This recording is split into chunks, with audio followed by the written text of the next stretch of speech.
Le président, Monsieur Detto, la question est la suivante.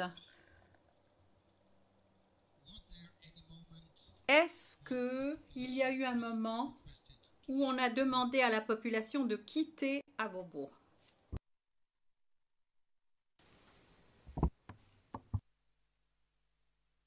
Je ne m'en souviens pas tellement. Je ne m'en souviens pas. Ms. Pak? Le président, Madame Pak. Madame Pak.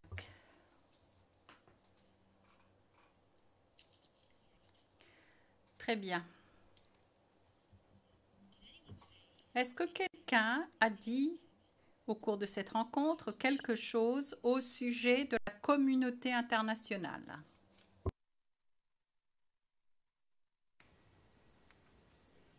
Je ne m'en souviens pas.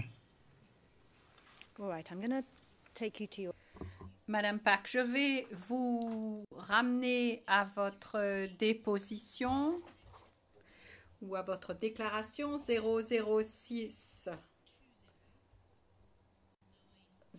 Correction de l'interprète 0080 1614 à la page 1620, ligne 215. Et je vais passer à la page suivante, si on pouvait l'afficher, s'il vous plaît.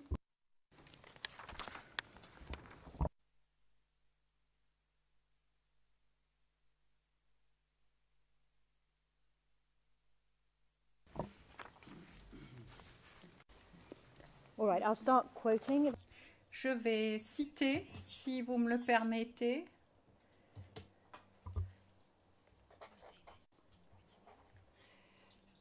Donc c'est à la page, non, c'est à la ligne 215 dans votre entretien de 2015. Le président, mais ça n'est pas encore affiché à l'écran. Madame Pak en français. Zone-là soit déclarée une zone de guerre. Une zone de guerre. Et quand nous avons pris la parole, quand il est venu chez moi, j'ai dit que ceci n'est pas bien, qu'on nous prenne une ville comme une zone de guerre.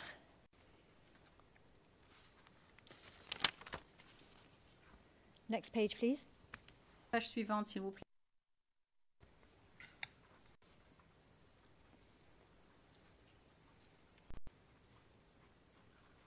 Donc, demain, s'il y avait quelque chose après, notamment le CPI n'a pas pardonné au président Gbagbo parce qu'il prend un quartier d'une ville comme zone de guerre.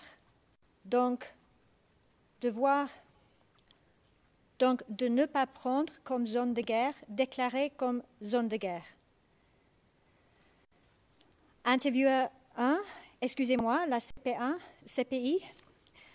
Personne entendu.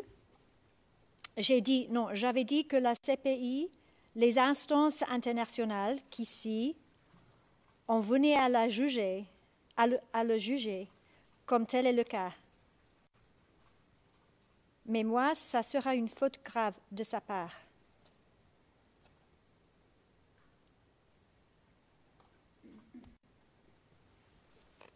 Do you recall making this statement? Madame Pak, est-ce que vous vous souvenez d'avoir fait cette déclaration pendant votre entretien? Oui, je l'ai dit. Mais en plus, ce que je viens de vous dire. Pardon? Je ne l'ai pas saisi, madame. Madame Pak, est-ce que cela rafraîchit votre mémoire? Oui, madame. Mr. Witness, just speak. Président, monsieur le témoin, dites ce que vous avez à dire à ce sujet à propos de cette affirmation que vous avez faite à l'accusation. Je l'ai dit tantôt que quand j'ai pris la parole, j'ai dit qu'il ne serait pas bon de prendre la zone comme zone de guerre. Parce que j'ai donné des... Vous voyez bien, dans ce que j'ai dit, j'ai donné des argumentations pour dire que, d'abord, il y avait la population qui était visée. Ce n'est pas bien pour la population. 2, la communauté internationale n'allait pas être tendre avec le président de la République, et que ce ne serait pas bon qu'on prenne cette zone-là comme zone de guerre. Je l'ai dit tantôt. Je reconnais avoir dit ça.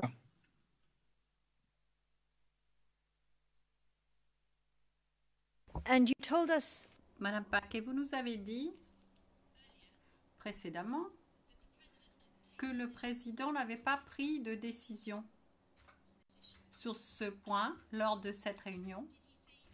Est-ce qu'il a dit quelque chose au sujet de cette proposition? Il a dit que pour le moment, il ne peut pas prendre la zone comme zone de guerre, mais qu'il allait voir. Peut-être avec le chef d'état-major pour en discuter après. Mais sinon, il n'a pas pris de décision ce jour-là. Et je me rappelle très bien que nous sommes retrouvés, je crois bien, au courant 2013 ou 2014, je n'ai pas souvenance de la date. Et je suis revenu là-dessus pour dire que le président de la République n'a pas pris la zone comme zone de guerre.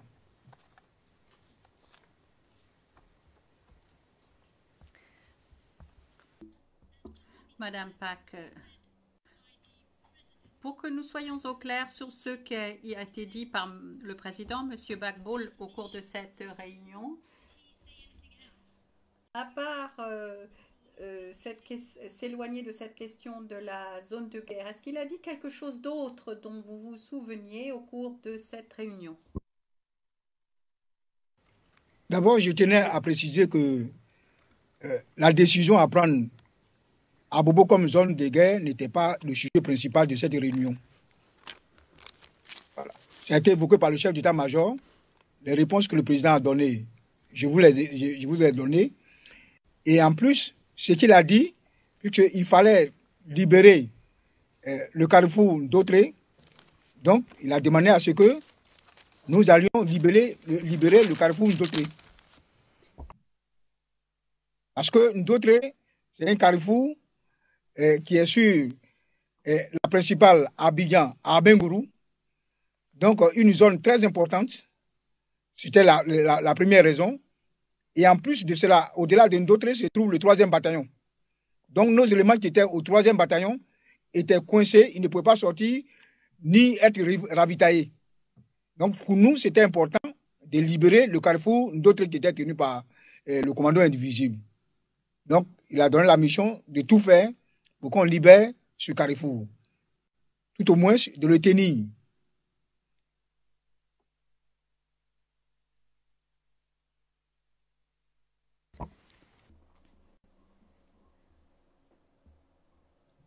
Madame Pack, c'est ce qu'a dit le président, n'est-ce pas, au cours de cette réunion?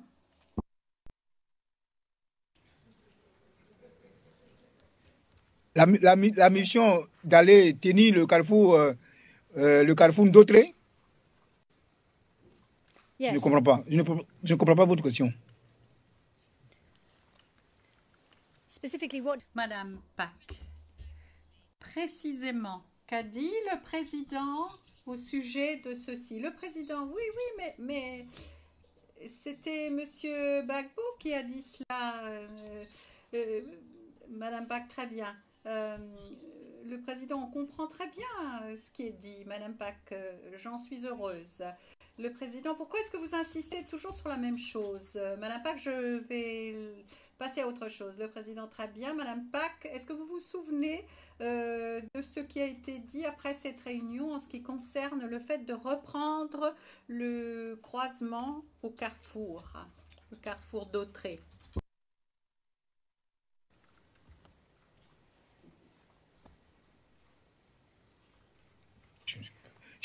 J'avoue que je ne comprends pas le sens de votre question. Si vous pouvez me la rappeler, s'il vous plaît, madame. after the meeting, Madame Pack, après la réunion, est-ce qu'il y a eu une opération visant à reprendre le carrefour Ndautré pour libérer le carrefour? Oui, madame. Il a été décidé de reprendre Ndautré. Il y a eu une opération, madame. and you recall who Madame Pack, et vous vous souvenez de qui a mené cette offensive sur cette route Maka-Ndotré? C'était le commandant Toali, Williams Bailly. And on the other road, Et sur l'autre route, sur la route Abobo PK 18, est-ce que vous vous souvenez qui a mené les troupes sur cette route? Lors de nos rencontres, j'ai dit que je ne me souvenais pas. Je ne sais pas exactement qui était ce jour-là. Mais ce jour-là, je sais qu'il y avait le lieutenant-colonel Doumbia Lassana, qui est l'actuel chef d'état-major général adjoint des Fassi. Il y avait lui, mais j'hésite entre lui et puis comment il s'appelle, Basile Nyamke. Franchement, je ne me souviens pas de celui qui avait mené cette opération ce jour-là.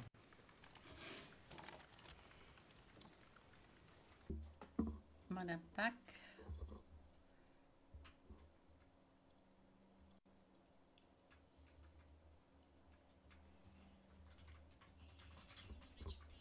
À votre connaissance, est-ce que des mortiers ont été utilisés au cours de cette opération?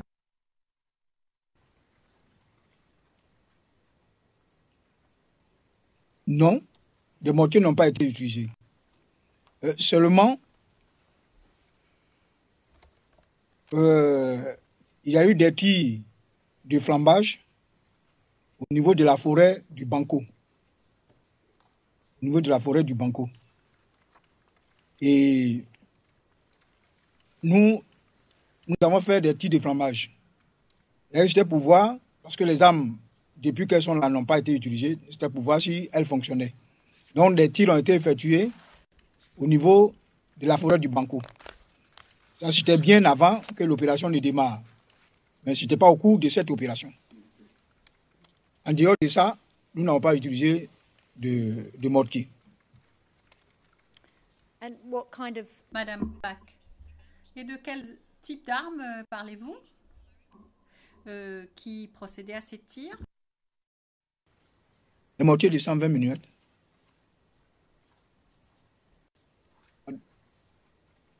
Des mortiers de 60 mm, pardon.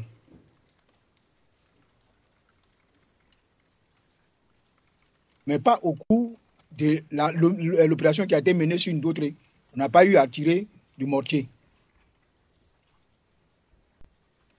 Il faut dire que l'opération a commencé un peu tard, presque à la tombée du jour. Donc on n'avait même pas, parce que pour tirer au mortier, il faut voir. Il faut voir dans un premier temps. Il n'y avait pas de mortier ce jour-là. On n'a pas tiré de mortier ce jour-là.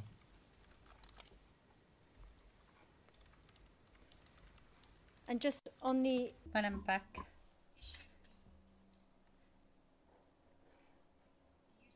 En ce qui concerne l'utilisation de mortiers, pendant la crise post-électorale, est-ce qu'à un moment ou à un autre, vous avez demandé l'autorisation d'utiliser ces armes, ces mortiers? Je suis vraiment au regret de vous dire que c'est moi qui ai demandé une quelconque autorisation des armes, lourdes surtout. Comme je vous l'ai dit, quand il y a un besoin exprimé par ceux qui sont sur le terrain, soit ils passent par le CPCO ou ils passent par moi pour en faire la demande au chef d'état-major des armées. Il y a eu une demande de mortier, mais c'était à l'ouest, pour un recomplètement des munitions et des servants qui se trouvaient dans la zone ouest de la Côte d'Ivoire. Je me souviens de ça. Mais en dehors de ça, je n'ai jamais demandé qu'il y ait utilisation de mortiers à Abobo, notamment. Je n'ai jamais fait cette demande-là. all right, just on the use Madame Pack, très bien. Sur l'utilisation de ces mortiers au cours de l'opération que vous avez décrite ici à Abidjan, est-ce que vous pourriez nous dire si vous avez utilisé cette sorte d'arme, même s'il n'y avait pas eu de zone de guerre déclarée? Non, Jamais. En tout cas, je ne m'en souviens pas. Et aucun compte rendu ne m'a été fait du terrain disant que ces armes ont été utilisées. Je ne suis pas au courant. Je n'ai jamais ordonné, et ce n'est pas moi qui ordonne, qu'on qu'on effectue des tirs au mortier. Je ne m'en souviens pas. Et je ne sais pas à quelle occasion ces mortiers ont été tirés.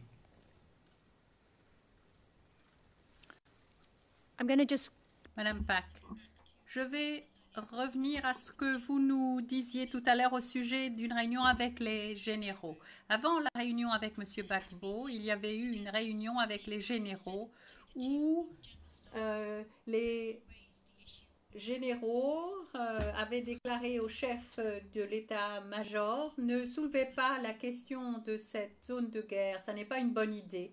Alors je voudrais vous demander ce qu'il en est de cela au cours de cette réunion. À quel moment est-ce que cela a eu lieu? Monsieur le Président. Maître Bougnon. Monsieur le Président, la question me paraît assez longue et très confuse. Assez longue et très confuse. Je ne sais pas si j'ai la mauvaise traduction, mais la question elle est assez longue et très confuse. The question is...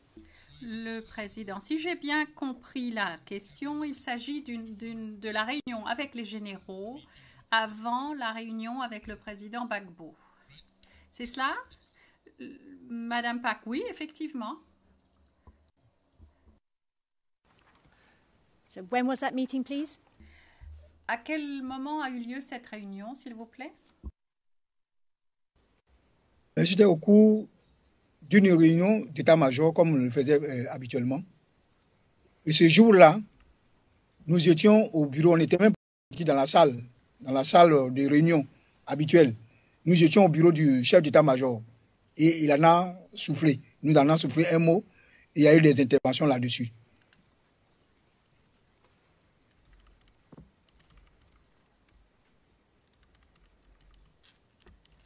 J'étais au bureau du chef d'état-major des armées, Philippe Mango. J'étais à son bureau, qu'on en a parlé. Okay, what specific? Voilà. Qu'est-ce qu'il a dit précisément? Non, il a dit qu'il voulait proposer au chef de l'État de prendre Abobo comme zone de guerre, vu les difficultés que nous rencontrons, à venir à bout du commando invisible. C'est ce qu'il nous a dit. Et c'est notamment ce jour-là, toujours le général Gabi Point, qui a dit que ce n'était pas une bonne chose. Mais après, ça n'a pas été une réunion formellement dite et prolongée sur ce sujet. Quand on lui a dit ça, il était là pour aller à la salle de conférence. Nous y sommes allés. Et c'est au cours de la réunion qu'on a vu avec le président qu'il est revenu là-dessus.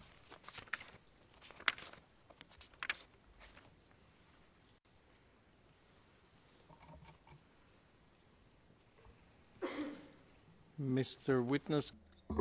Le Président, Monsieur le témoin, est-ce que vous pourriez répéter la dernière phrase parce que l'interprète ne l'a pas saisie?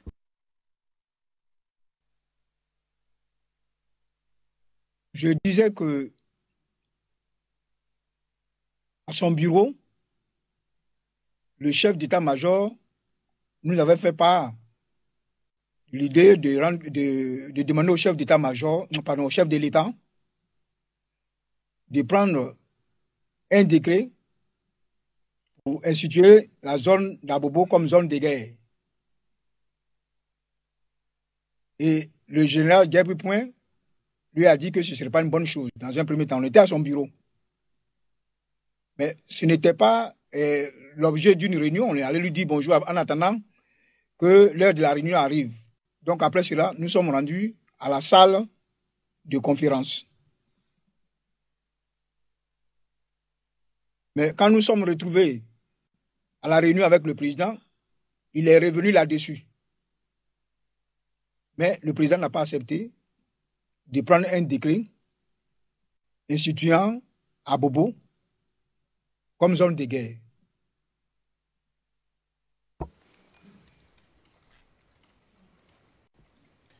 Madame Pack. Le juge président, Madame Pack, puis-je vous assurer que la Chambre comprend maintenant toute la question relative à la zone de guerre? Nous l'avons compris, même si cela peut vous paraître un peu... Madame Pack interrompant, je n'ai pas de doute dans mon esprit que vous avez bien compris de quoi il s'agit, mais je voudrais juste poser une question de suivi avant de parler de la réunion de février ou des discussions de février.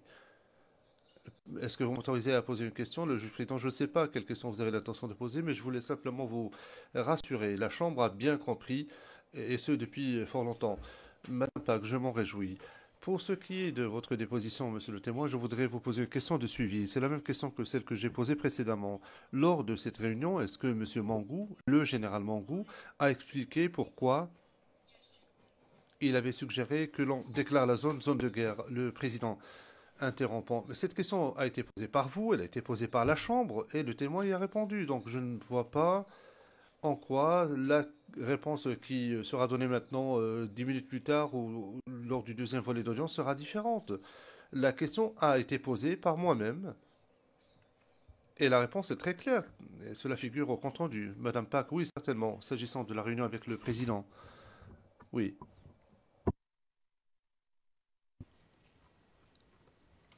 All right. Fort bien, nous allons laisser ça de côté. Nous allons passer maintenant à d'autres réunions avec M. Gbagbo, et ce pendant la période de crise post-électorale. Je voudrais vous interroger au sujet de réunions survenues dans la résidence du président. Est-ce que vous vous souvenez avoir eu des réunions dans la résidence présidentielle lors de la crise post-électorale?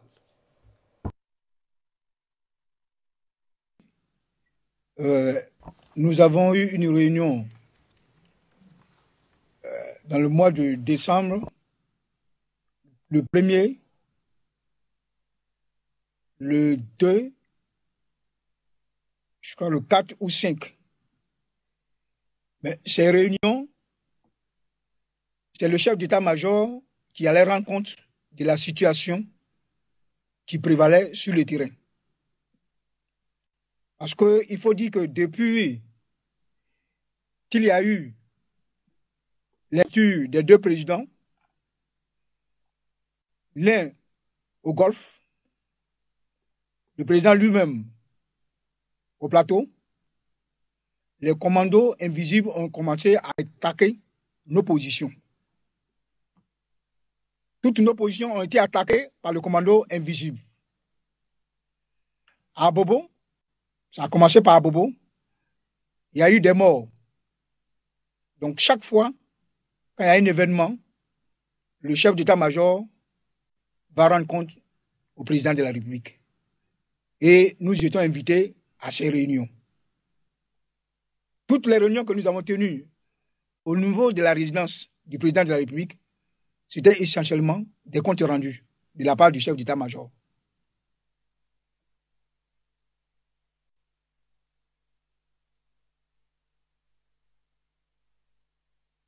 Right, I'm gonna...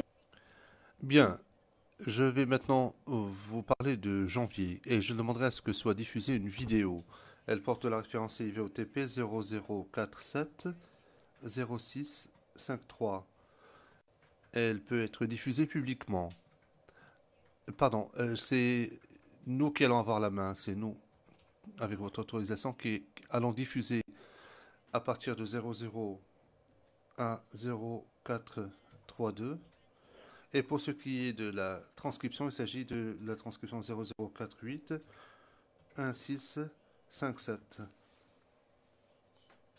Et la page qui nous intéresse, le passage en particulier, se trouve à la page 1658, ligne 4 à 8, 48, ce que je l'interprète. Et c'est nous qui allons diffuser cette vidéo.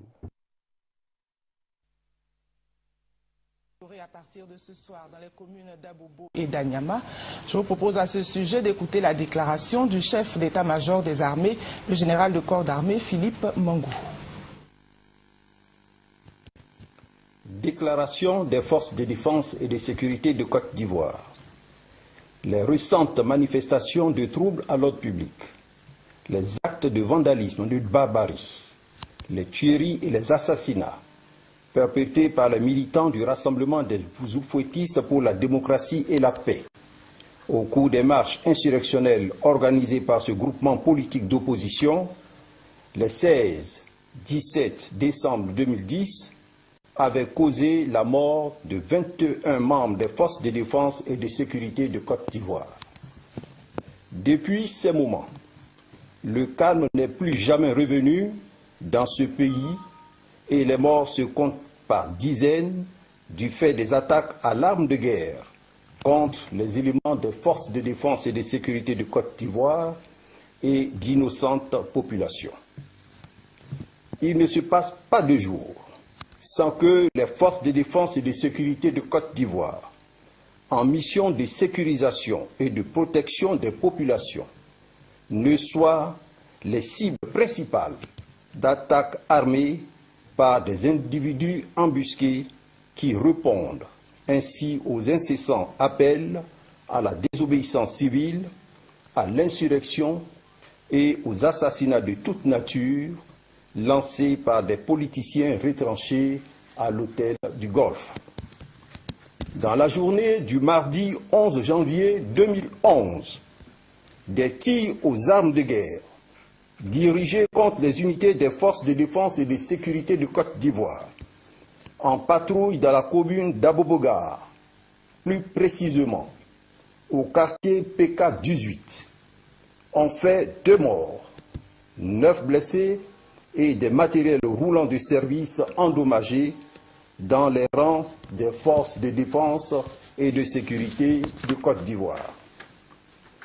Devant une telle atmosphère de quasi-insécurité et de menaces de guerre dans laquelle vivent les laborieuses populations de cette commune, des menaces d'attaques armées contre les forces de défense et de sécurité de Côte d'Ivoire, la mesure d'urgence suivante est prise. Un couvre-feu est instauré dans toute la commune d'Abobogar et d'Anyama à compter de ce jour, mercredi 12 janvier 2011, à partir de 19 h jusqu'au samedi 15 janvier 2011 à 06 h du matin. Cette mesure exceptionnelle permettra aux forces de défense et de sécurité de Côte d'Ivoire de poursuivre avec engagement et fermeté leur mission régalienne de sécurisation et de protection des populations. Elle sera également mise à profit par les forces de défense et de sécurité de Côte d'Ivoire aux fins de rechercher et de débusquer toutes les personnes qui sont responsables de ces attaques armées et autres agressions, de retrouver toutes les personnes désireuses à partir de leur cachette de s'attaquer à la République. Les forces de défense et de sécurité de Côte d'Ivoire prennent alors toutes les organisations des droits de l'homme d'ici et d'ailleurs, l'opinion nationale et internationale, à témoin que ces attaques armées contre elles, assimilées à des actes de guerre et suivies de lourdes pertes en vies humaines, dans leur rang, les placent désormais en position de légitime défense. Dès lors, elles se réservent le droit de riposter à partir de maintenant, tous moyens réunis, à toutes les attaques, d'où qu'elles viendront.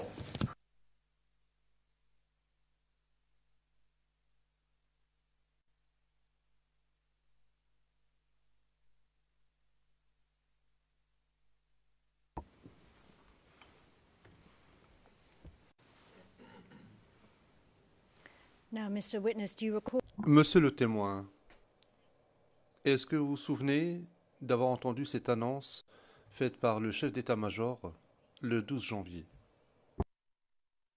2011? Oui, madame, je m'en souviens. Do you recall a meeting with Mr. Est-ce que vous vous souvenez d'une réunion avec M. Gbagbo survenue le jour même où cette annonce a été faite par le général Mongou? Il faut dire que le 11, dans la nuit du 10 au 11, au niveau d'Abobo, des policiers ont été encerclés par des éléments invisibles, du commando invisible, et ils ont été tués. Il y a eu 2 morts, plus de 9 blessés, je crois. Et suite à cela, nous avons fait une réunion d'abord à l'état-major où le directeur de la police a décidé de prendre ça en main parce qu'il pensait qu'au départ, que c'était de l'ordre à rétablir. Donc, à partir de ce moment, c'est les policiers qui étaient en tête et ils étaient soutenus par les militaires. Nous avons eu cette réunion. Mais bien sûr, quand il y a mort d'homme, le chef d'état-major en rend compte au président de la République, qui est le chef suprême des armées. Donc, nous sommes retrouvés chez le président pour le compte rendu des événements qui sont déroulés à Abobo ces jours-là. Comme je l'ai dit tantôt, nous allons sur le chef d'état-major, sur le chef de l'État pour rendre compte des situations du terrain, du moment.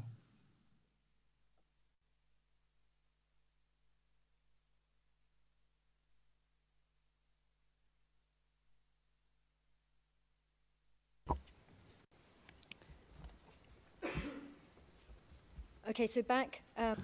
Bien. J'en reviens à la réunion avec M. Gbagbo.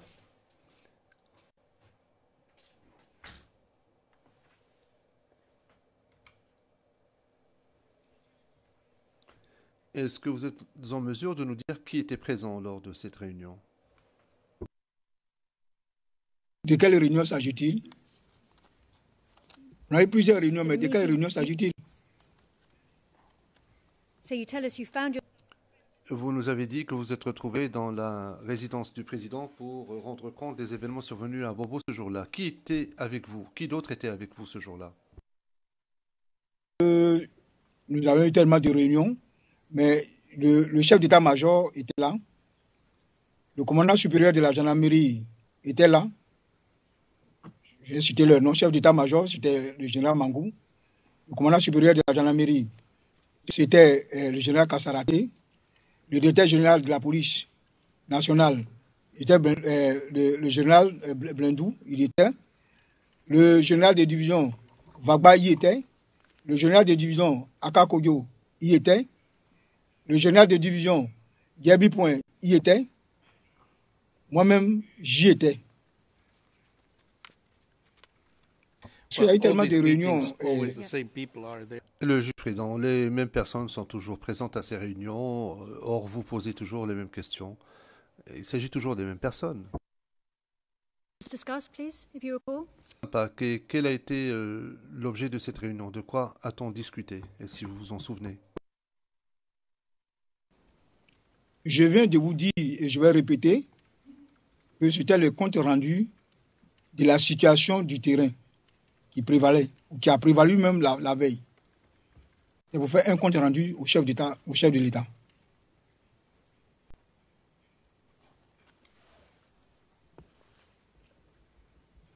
Quand nous allons chez le président de la République, c'est pour lui rendre compte de la situation. C'est pour faire le point.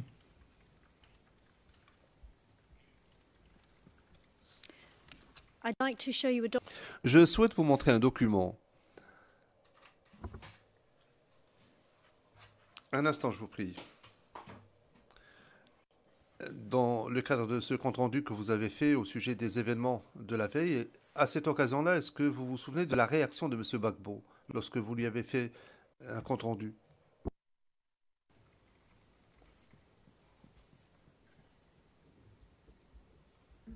Est-ce que vous pouvez me rappeler la date de la réunion, s'il vous plaît?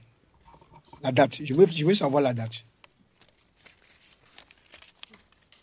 We're on the 12th of January.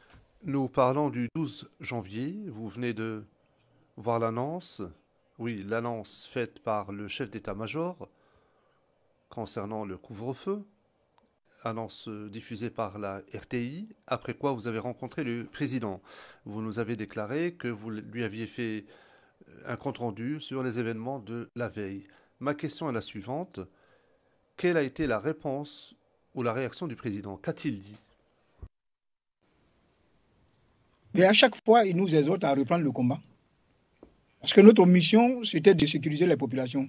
Les populations d'Anyama et d'Abobo en particulier, à un degré moindre, Koumassi, étaient prises en otage par le commando invisible. Donc notre rôle, c'est pourquoi d'ailleurs nous sommes payés, c'était pour préserver les populations des attaques.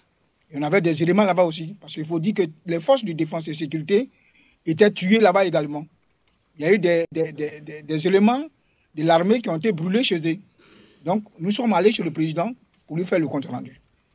Mais il n'a pas une réunion, il n'a pas un avis particulier à donner, c'était de nous conseiller de faire en sorte que cela cesse. Donc, chaque fois que nous allons chez lui, il nous exhorte à reprendre le combat, faire en sorte que ces choses-là cessent.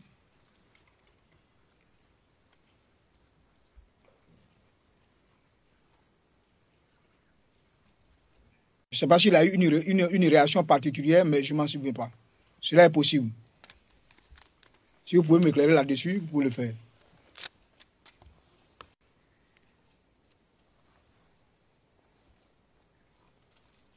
Thank you. I'd like to show you. Merci. Je souhaite vous montrer le document 00450359. C'est un document que j'aimerais voir affiché publiquement. Il s'agit de l'onglet 112.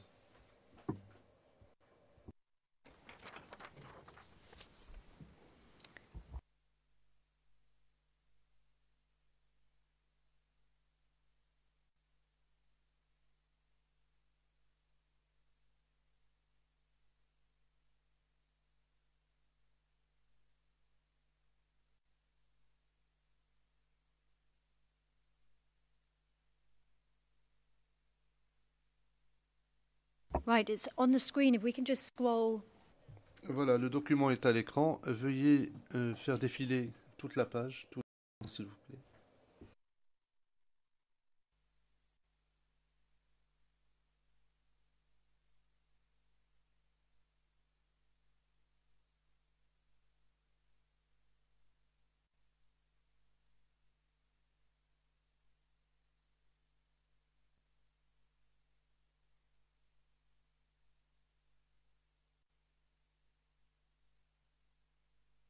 And we can go to the following page as well. Et la page suivante aussi, s'il vous plaît.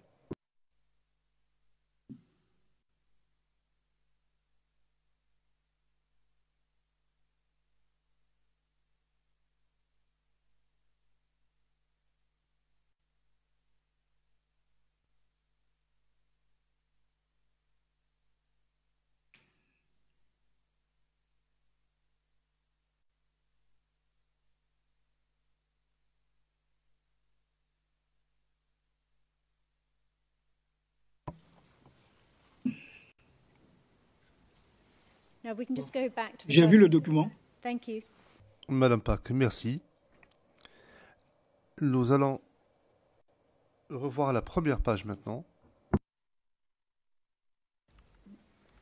Now I just want to look, please, at the. Et j'aimerais que vous regardiez, il est dit, date donc 12 janvier 2011. J'aimerais que l'on montre les deux principaux paragraphes. Oui, très bien, merci. Il est dit ceci. Au deuxième paragraphe, il est dit ceci. Le président, Maître Bougnon. Les questions préalables à poser, c'est est-ce que le témoin a déjà vu ce document, etc., etc. Je ne sais pas pourquoi on va au fond directement. Oui, Monsieur le Président. Oui, Monsieur le Président, quand même. Le juge président. Monsieur le témoin, est-ce que vous avez jamais vu ce document? Ils me l'ont montré lorsque vos éléments sont venus mener l'enquête. Je l'ai vu. Ils me l'ont montré déjà.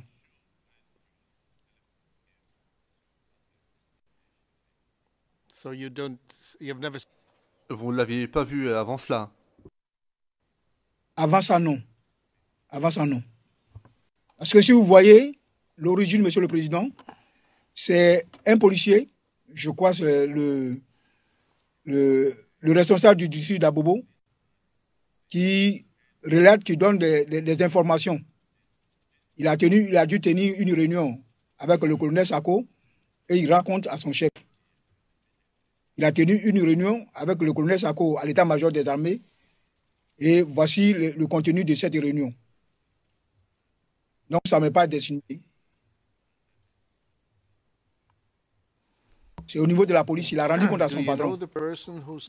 Le juge président, est-ce que vous connaissez la personne qui a signé cette lettre? Non, je ne connais pas cette personne.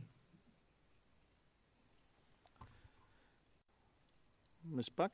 I'd like to Le président, Madame Pak, j'aimerais poser une question sur la teneur de ce rapport. Le président, non, un instant, attendons de voir quelle est la question.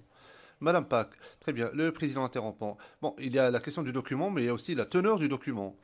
Tout dépend de la question. Madame Pak, en toute justice, je vais lire à haute voix ce qui est contenu dans ce document. Abobo est désormais déclarée zone de guerre et les FONCI prennent le contrôle des opérations avec en appui la police et la gendarmerie. I can assure Mr. Bougnon that Le président, je peux assurer à Maître Bougnon que la Chambre est en mesure de tirer les conséquences qui s'imposent.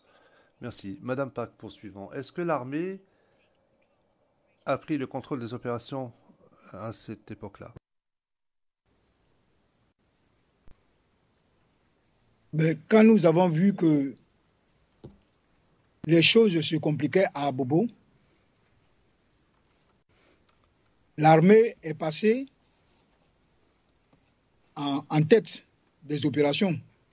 Mais il faut dire qu'à ce niveau-là, en ce temps précis, c'était des opérations de patrouille que nous menions. Des patrouilles que nous menions en ce moment. On n'avait pas une opération toute particulière à mener contre un objectif bien déterminé. C'était des patrouilles. On menait des patrouilles et c'est au cours des patrouilles que nos éléments étaient attaqués.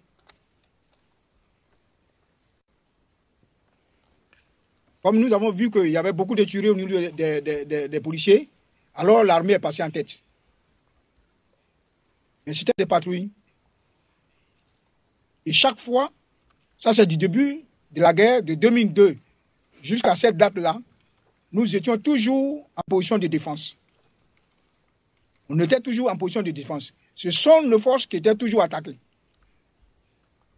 Bien entendu, quand nous sommes attaqués, nous ripostons. Ça, c'est le premier geste du militaire. Quand vous êtes attaqué, vous ripostez.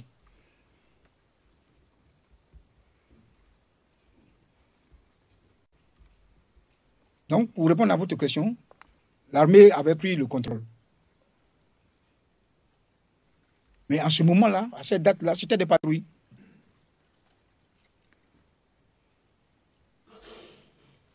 Okay, question. Who... Bien. Et voici ma question. Qui a donné l'ordre à l'armée de prendre le contrôle? Et madame, l'armée est sur le terrain. Les éléments de nos forces sont attaqués. Est-ce que réellement nous avons besoin d'un ordre? Nous sommes dans le cadre de notre fonction. Nous devons, coûte que coûte, amener le calme à Abobo. Et c'est dans ce cadre-là, nous menions les patrouilles. Nos éléments sont attaqués. Nous nous réorganisons pour faire face à cela. L'armée, à ce moment, n'a pas besoin d'un ordre particulier. Puisque les ordres sont déjà donnés au départ et nous suivons. Donc, c'est le déroulement des ordres précédents qui sont donnés depuis. À savoir, sécuriser Abobo. Si nous sécurisons Abobo et qu'au cours d'action, nous sommes attaqués, nous ripostons.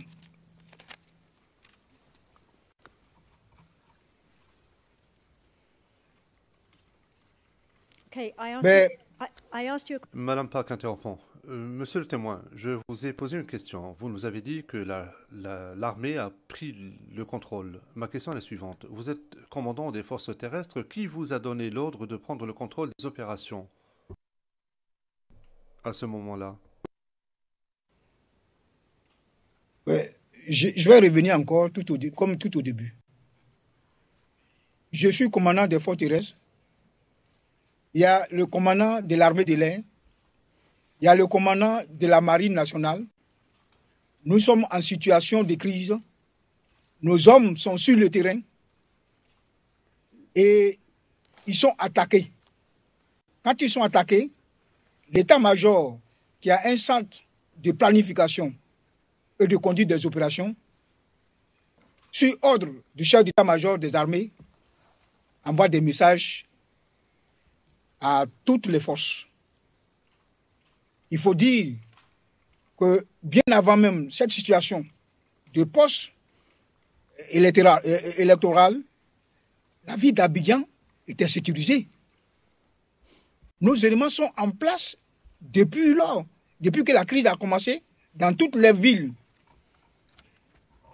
de la Côte d'Ivoire. Les villes étaient tenues, les villes étaient contrôlées. Il y avait des points de contrôle dans toutes les villes.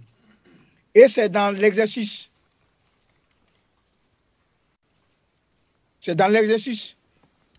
de ces fonctions-là, de ce rôle-là, que nos éléments étaient attaqués. Il faut dire que quand on donne un ordre, il y a des ordres, le FRAGO, de Fragmentary Order, qui suit l'évolution des choses.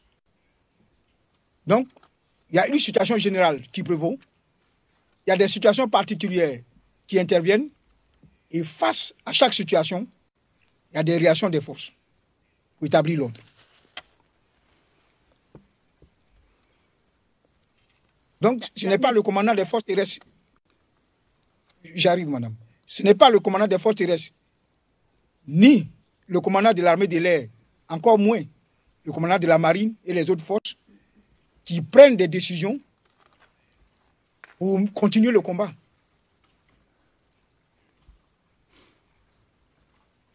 Donc, on n'a pas un ordre particulier. Mais il y a des ordres en cours d'action qui sont donnés par le chef d'état-major des armées. Donc, vous ne verrez aucune unité se lever d'elle-même, aller accomplir une quelconque mission sur le terrain, si un ordre n'est pas venu de l'état-major des armées. Donc, en ce moment-là, c'est le chef d'état-major des armées qui a réorganisé le dispositif et les éléments ont commencé à travailler sérieusement.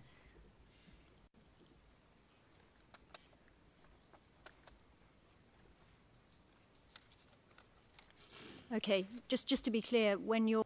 Bien, afin que les choses soient bien claires, lorsque vous parlez de cette période-là, lorsque l'armée a pris le contrôle, cela fait l'objet d'une discussion avec le chef d'état-major et les généraux, c'est cela?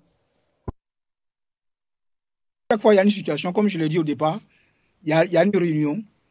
Et comme la situation était beaucoup critique, donc on le faisait par jour. On se réunissait pour décider de la manœuvre future. Sur ordre du chef d'état-major, nous nous retrouvons là-bas et il donne des instructions et la manœuvre est menée.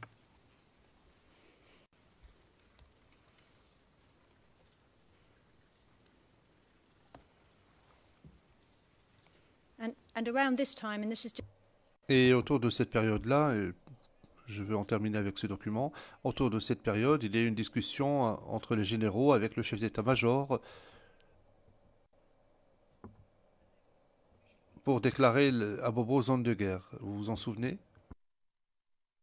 Non, là, on ne parle pas de déclaration de zone de guerre. Ici, on ne parle pas de déclaration de zone de guerre. Nos éléments sont sur le terrain, ils sont attaqués, il faut avoir une réaction appropriée. Là, on ne parle pas de déclaration de zone de guerre, on n'est même pas encore à la déclaration de zone de guerre. Le 12 janvier, nos éléments qui étaient à leur poste habituel ont été attaqués. Il y a eu 2 policiers tués, plus de 9 personnes blessées. Donc nous devons faire face à cela. Il faut dire que nos éléments, à partir de leur position, étaient toujours attaqués. ou à domicile, chez eux, ou bien où ils travaillent. Donc chaque fois, nous réagissons. Là, il n'est pas question des zones de guerre ici. Là. Cette réunion, il n'y a pas eu des choses. C'était de prendre les choses en main, voir comment nous organiser, pour ne pas qu'il y ait beaucoup de tués de nos côtés sur le terrain. Voilà. Sinon, ce n'était pas une réunion pour prendre Abobo comme zone de guerre. Ce sont les réunions habituelles de l'état-major.